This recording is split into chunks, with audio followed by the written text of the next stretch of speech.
Les podcasts du G2T.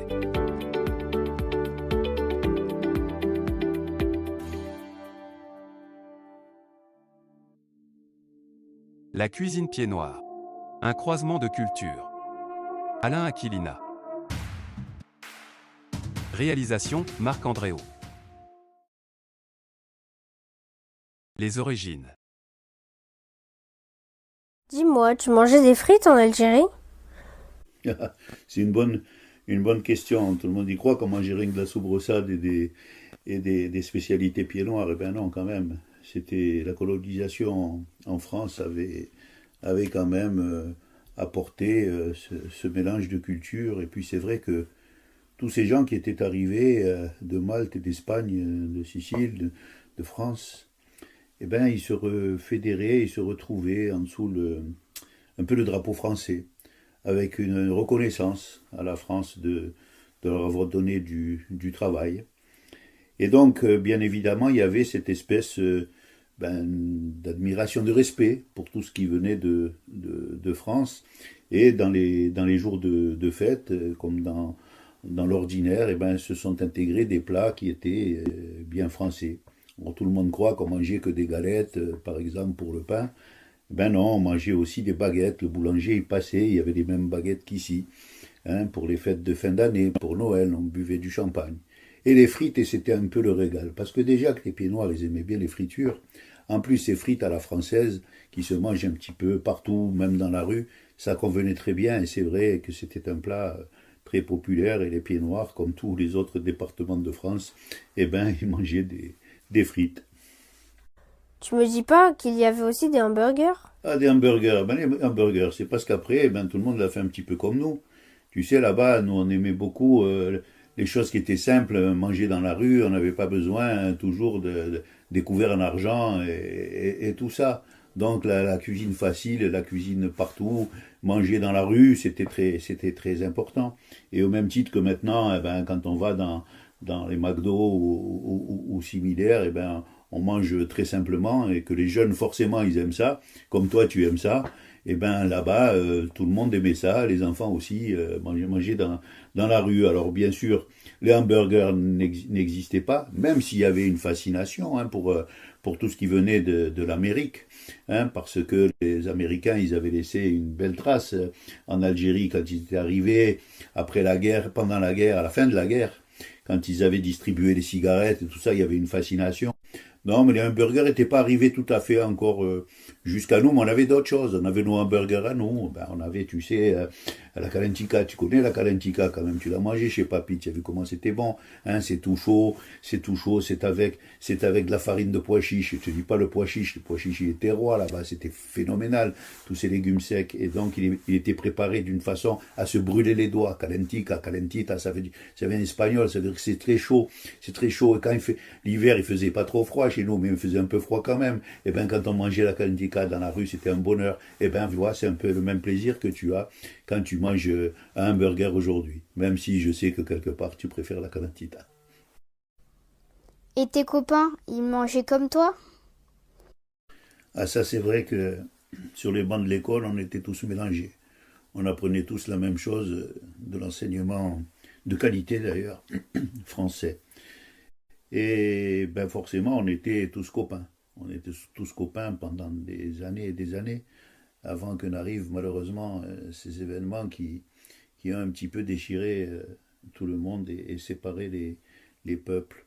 Mais on n'allait pas forcément les uns chez les autres, parce que on vivait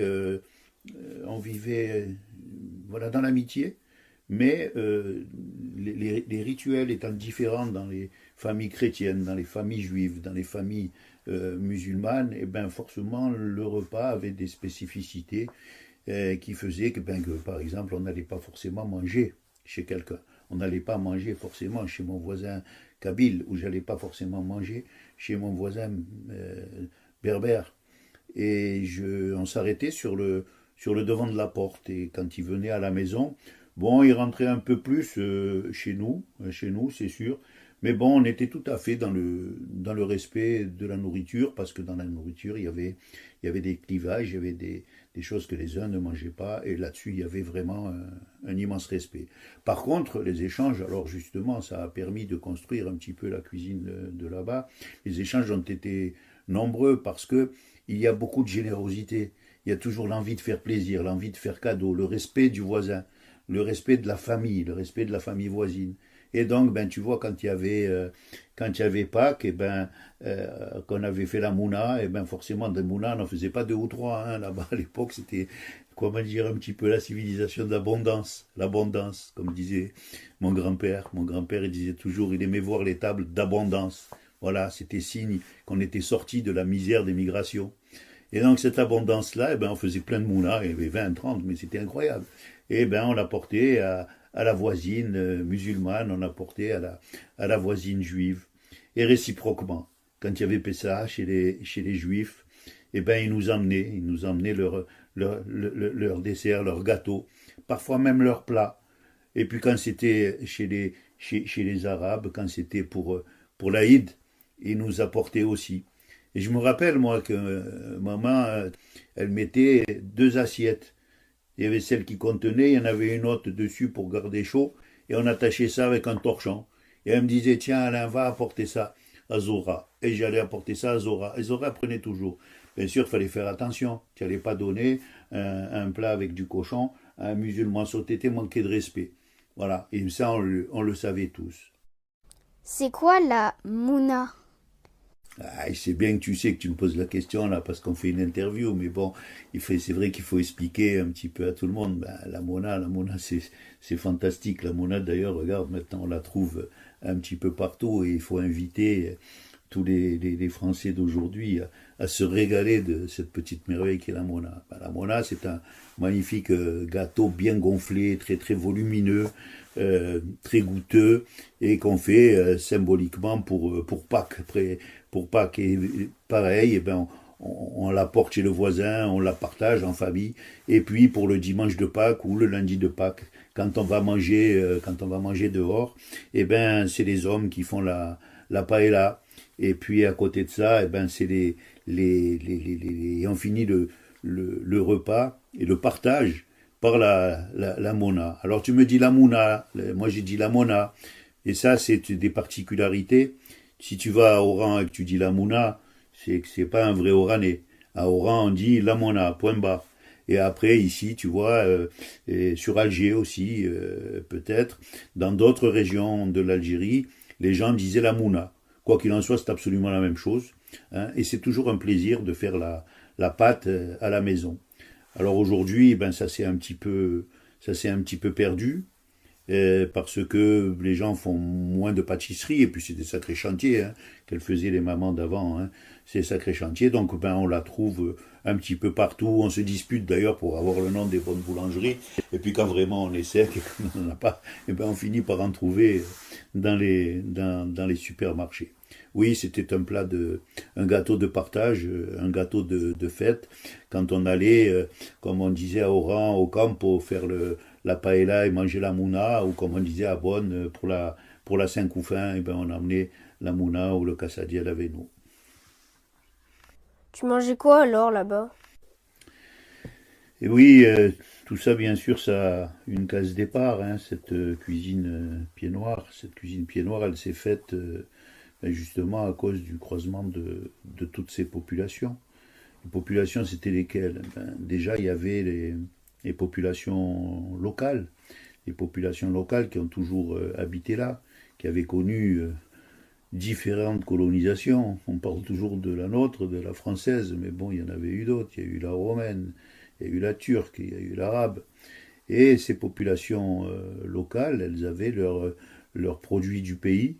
Et en fonction de ces produits du pays, eh ben, elle avait élaboré sa propre cuisine. Parce que la cuisine, elle n'a pas toujours été inventée pour faire plaisir. La cuisine, elle a été inventée en fonction de ce qu'il y avait sur place. Ben là-bas, qu'est-ce qu'il y avait sur place? Ben, il y avait sur place les produits de la pêche. Il y avait sur place, l'agriculture était quand même assez pauvre parce que l'Afrique du Nord est essentiellement considérée, en tout cas, constituée en tout cas pour l'Algérie, de peuples de nomades. Hein, et on retrouvait on retrouvait les Arabes, les Berbères, les Kabyles, des Juifs, des Mozabites, des Chaouia, des Touaregs. Et toutes ces populations avaient une alimentation propre. Il est évident que ceux qui vivaient au bord de la mer se nourrissaient beaucoup de poissons et que ceux qui vivaient, comme les Mozabites au sud, ou comme les Touaregs au Grand Sud, avaient une alimentation complètement différente. Alors bien sûr, les Romains avaient mis, à l'époque, ils avaient amené le blé. On disait que l'Algérie était quand même les greniers de Rome. Et donc cette culture du blé, elle se faisait, pas comme dans des grands champs, comme en Beauce ou en Brie, mais en France, mais voilà, des petits coins où on faisait du blé. Et ils avaient toutes les façons possibles de le préparer. Ils le concassaient au début avec des pierres, et ils ont fait des galettes, toute la forme des galettes qu'ils faisaient cuire sur des braises, dans des braseros qu'on appelait là-bas des canounes, et ils faisaient cuire comme ça de façon très sommaire leurs excellentes galettes. Donc ils mangeaient beaucoup de blé. Avec le blé, on a fait les produits qui étaient dérivés. Petit à petit, ils se sont rendus compte que le grain de blé, quand on l'écrasait et on obtenait de la farine, quand il était fraîchement cueilli, mais quand on le laissait, quand on le gardait trop longtemps, le blé durcissait, et c'est ce qu'on appelle le blé dur. Et le blé dur, quand on le concasse, on n'obtient plus de la farine, mais on obtient de la semoule. Et là-bas, pour des principes de conservation, ils avaient bien évidemment préféré conserver le blé qui durcissait, et à partir de là, ils ont inventé la semoule, cette fameuse semoule qui nous conduira jusqu'au couscous et qu'ils savent travailler à la perfection. Donc les produits du pays, voilà, les produits de la pêche, les produits de la chasse, les produits de la terre. On cultivait aussi quelques légumes, notamment l'artichaut était connu depuis très longtemps, le cardon aussi, tous ces légumes qui étaient cuisinés et qui vont rentrer progressivement dans l'élaboration du couscous. Pourquoi ? Parce que le couscous, quand on était riche, on mettait un peu de viande, et cette viande, c'était pas forcément du bœuf, parce qu'il n'y en avait pas beaucoup, mais c'était donc de l'agneau ou du poulet. Donc cette cuisine locale répandue depuis le Maroc jusqu'à la Tunisie, en passant par l'Algérie, et depuis le bord de mer jusqu'au grand sud du Sahara, elle avait sa cuisine spécifique. Puis sont arrivés des migrants, ces migrants juifs d'abord dès le XVe siècle, qui sont arrivés parce qu'ils avaient été chassés d'Espagne, et ils sont arrivés dans ce pays avec leur tradition, leur religion, leur rite culinaire, et ils ont surajouté et ils ont optimisé même la préparation du couscous. Ils l'ont fait un petit peu différemment, à leur façon. Et c'est ainsi qu'à Constantine, il y avait un couscous juif qui était plus spécifique que dans les autres régions ou des autres populations musulmanes. Sont arrivés ensuite en 1830, quand il y a eu la conquête pacification de l'Algérie, sont arrivés de nombreux migrants qui venaient chercher fortune. Les Français sont arrivés les premiers, forcément, à tout seigneur, tout honneur, ils avaient conquis l'Afrique du Nord, et bien sûr, ils venaient en colons s'installer sur place et récupérer, exploiter des terrains, des terres qui leur étaient distribués. Ces colons étant installés, bien évidemment, l'Afrique du Nord a attiré de nombreux migrants qui ont vu que la France avait des colonies nouvelles, que dans ces colonies nouvelles, on pouvait trouver du travail, et qu'en pouvant trouver du travail, la misère qui régnait dans les endroits d'où ils venaient, notamment autour du bassin méditerranéen, les a fait devenir des migrants, comme les migrants que tu vois aujourd'hui, qui sont sur le bateau. Moi, je sais que mes arrière-grands-parents sont arrivés sur un bateau qui s'appelait le Bambino, Voilà, le bambino qui était parti des côtes siciliennes. Et la légende disait qu'ils avaient mis un mois pour arriver. Bien évidemment, c'est faux, mais les légendes. Et puis le côté un petit peu superlatif des Latins faisait que ces voyages qui leur semblaient durer des mois pour arriver en terre promise.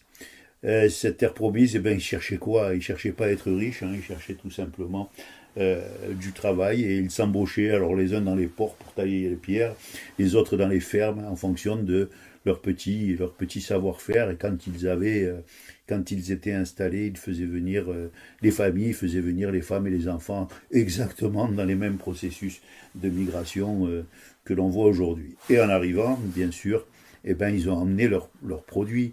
Les Français qui venaient notamment de Franche-Comté, beaucoup de Franc-Comtois sont allés en Algérie, parce qu'il y avait des recruteurs aussi, qui venaient d'Alsace, qui venaient du Languedoc, parce que les Languedociens savaient faire le vin, et ils étaient attirés, parce que là-bas il y avait la possibilité justement de cultiver la vigne.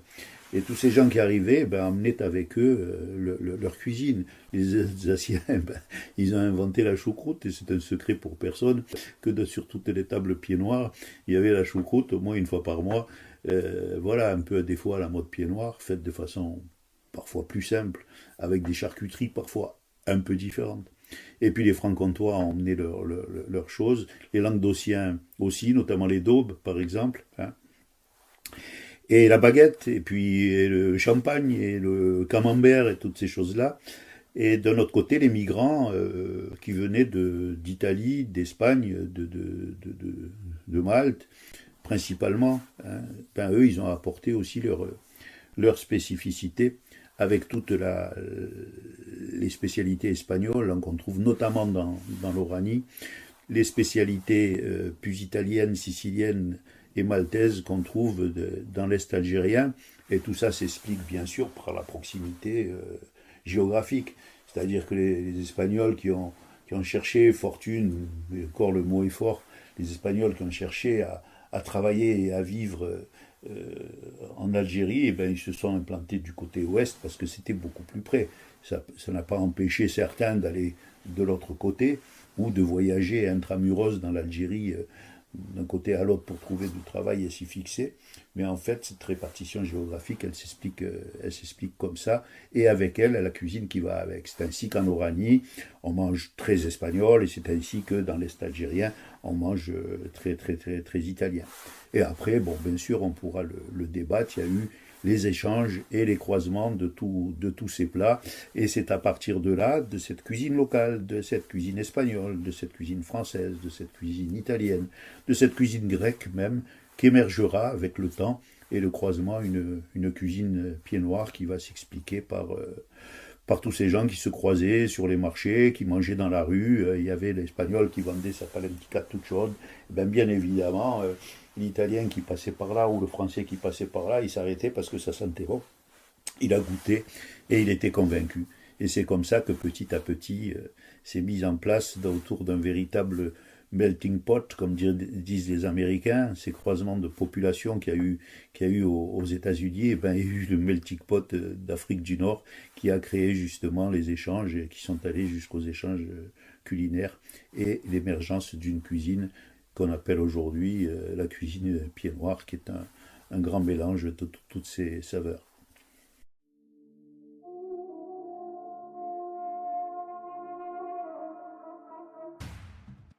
Alors, ça serait bien de se retrouver pour de prochains podcasts, et puis les réaliser, 4 ou 5, pourquoi pas, chers auditeurs, je vous donne rendez-vous, et on évoquera le couscous, bon, qui ne le connaît pas, mais le reste, si je vous dis portaré, si je vous dis caldero, si je vous dis migas, si je vous dis coca, tout ça, ça vous dit pas grand-chose, mais quand vous saurez ce que c'est pas l'envie qui va vous manquer. Alors je vous donne rendez-vous avec le G2T. C'est vrai que ça fait envie, et ça m'a donné aussi envie de découvrir davantage la cuisine pied noir et de pouvoir goûter à tous ces plats.